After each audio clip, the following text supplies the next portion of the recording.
there looks like some nervous tension, nervous energy here. Not a whole lot of smiles. It looks pretty serious on the 100-mile start line here today. There we go, ladies and gentlemen. Look at the corridor of people lining the streets of Aosta as they send off these runners into what will be one incredible journey through the night and into these incredible Italian Alps. Look at that for a field. That is a...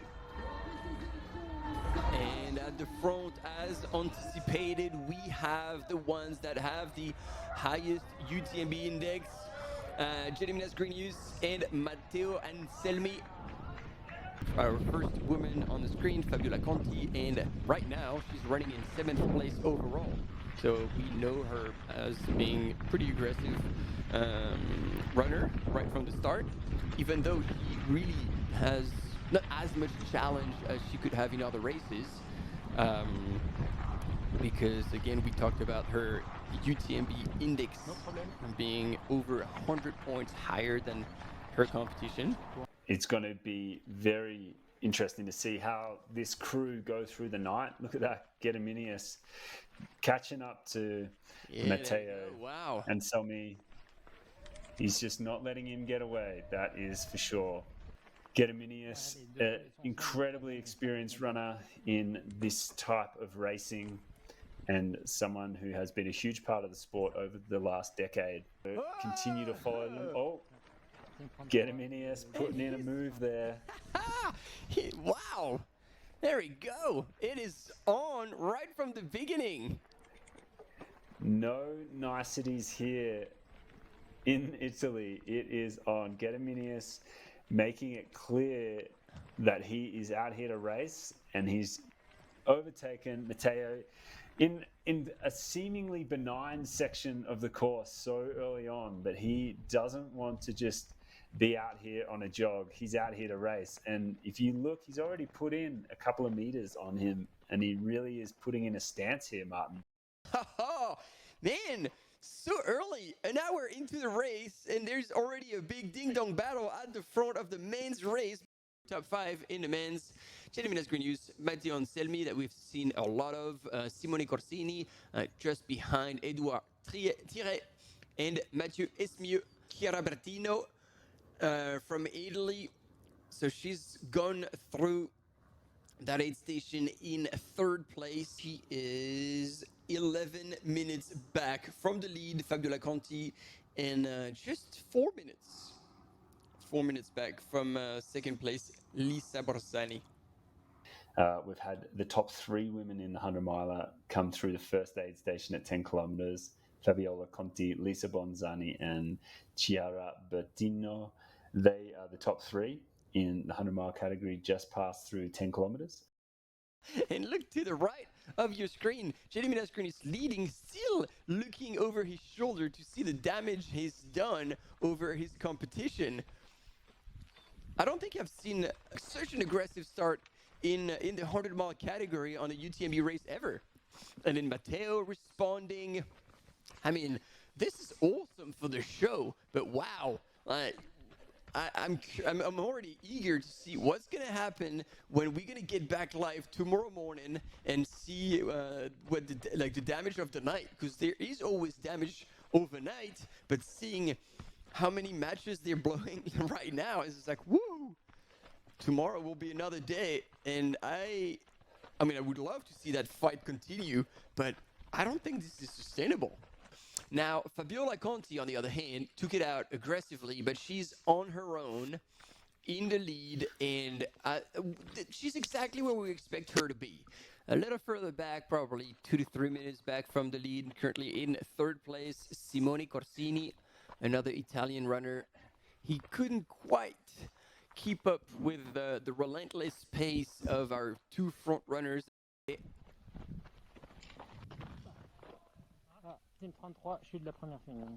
Oof, she just went down for a moment there. Nothing too serious, it didn't seem like it, but little fall there. as I mentioned, got to be on point here going through this rocky section. Great news to see Fabiola Conti still moving well and fast, because only minutes ago she hit the deck pretty hard. We are going to be joining them all the way into the dark moments of the night, and then we will pause the broadcast and join these runners again at the other side of the night. And ladies and gentlemen, we are back live. Maël is with me again, second day here in the Val d'Aoste. Both gentlemen were duking it out in borderline suicidal pace, and that actually ended up being true, because Matteo Anselmi has since dropped out of the race about 11 hours in, and Simone Corsini, who was running in third, we saw him briefly at the aid station, is now in the lead of the 100-mile. Gediminas Grinius in third. So yeah, there's been a lot of damage. And then if we look at the women's, so Fabiola Conti in fourth overall, Lisa Borzani in second, and Marta Vigano in third. And here's again our men's leader. That's from earlier this morning. But he definitely has put in an incredible effort. He was running third behind the two guys, Matteo and Gediminas, duking it out early on. But ever since then, he's just kind of taken the lead and really cemented his position here. Last timing point, he was just under 20 minutes ahead of second place, and this would be his chaser right now, Ivan Rustovic from Slovenia, chasing him down. Fabiola coming in, so same time as third place then, I'm guessing? From the timing, yes, it looks like she was just 2 minutes behind. So whilst Danielle Calandri was getting patched up, Fabiola Conti came in to the aid station at 100 kilometers into this race. We saw just before that graph and elevation, you can see that there is just, it looks like it just is a wall right there that the runners need to walk up in this race. So yeah, this is the last major big climb of the race. You'd be coming out of the night, you've been spending already a few hours in daylight, and you're going through such a boulder field. That's like, yeah, that's magical. And I think this is probably one of the sections to be like, oh, I'm going to forget about racing and look around and appreciate that I'm finding myself in such a really cool environment. The way Simone Corsini is launching himself into that descent, I gotta say I'm impressed. It means, like, the way he's running, it means that his quads are still intact, his IT bends. Look at him dance down this trail. This is solid.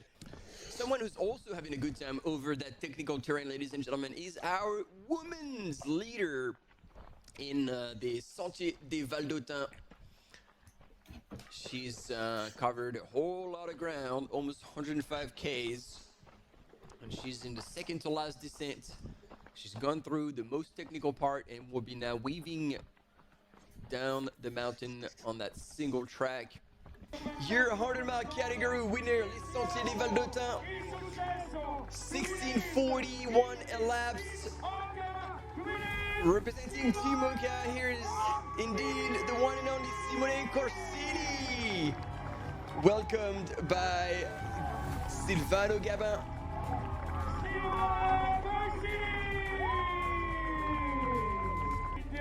And as you were pointing out, Maj, he came here to get his automatic entry into next year's UTMB. This is done, and well done, and that smile does not lie.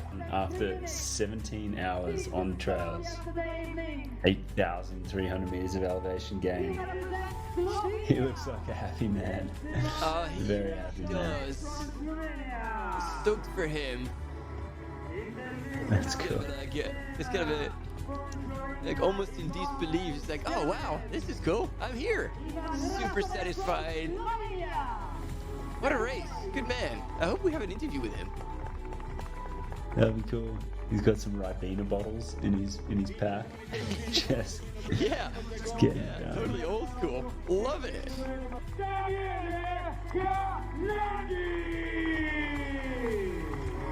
Oh, Daniele, beaten up and bruised and bloody. What a way to finish a 100 miler. Look at his knees, look at his chin, look at his shirt. He is absolutely cut up, man. 18 hours elapsed for this 122 kilometers. And fourth overall winner in the women's category, Fabiola Conti is in the house.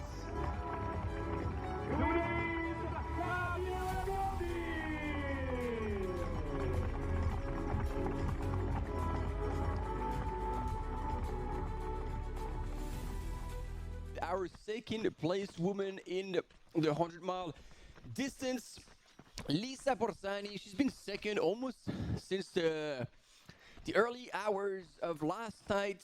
Her best UTMB score was 722, and she's finished 161 races.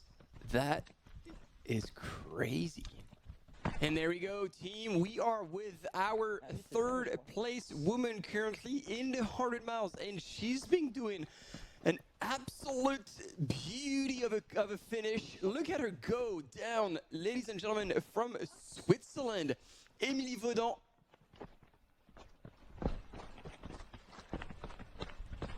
is absolutely crushing that last descent and punching her automatic entry into next year's UTMB Mont-Blanc that she never got the chance to participate to. So that will be a massive deal for her. There she is.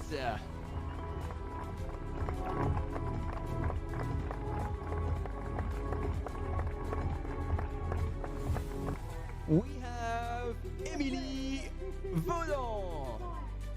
Enjoy your journey. Bring the smile, bring the joy. From Switzerland, Émilie Vaudan. Alors, si c'est bien prendre les podiums, on va l'applaudir. The stoke here, the tears on the sideline.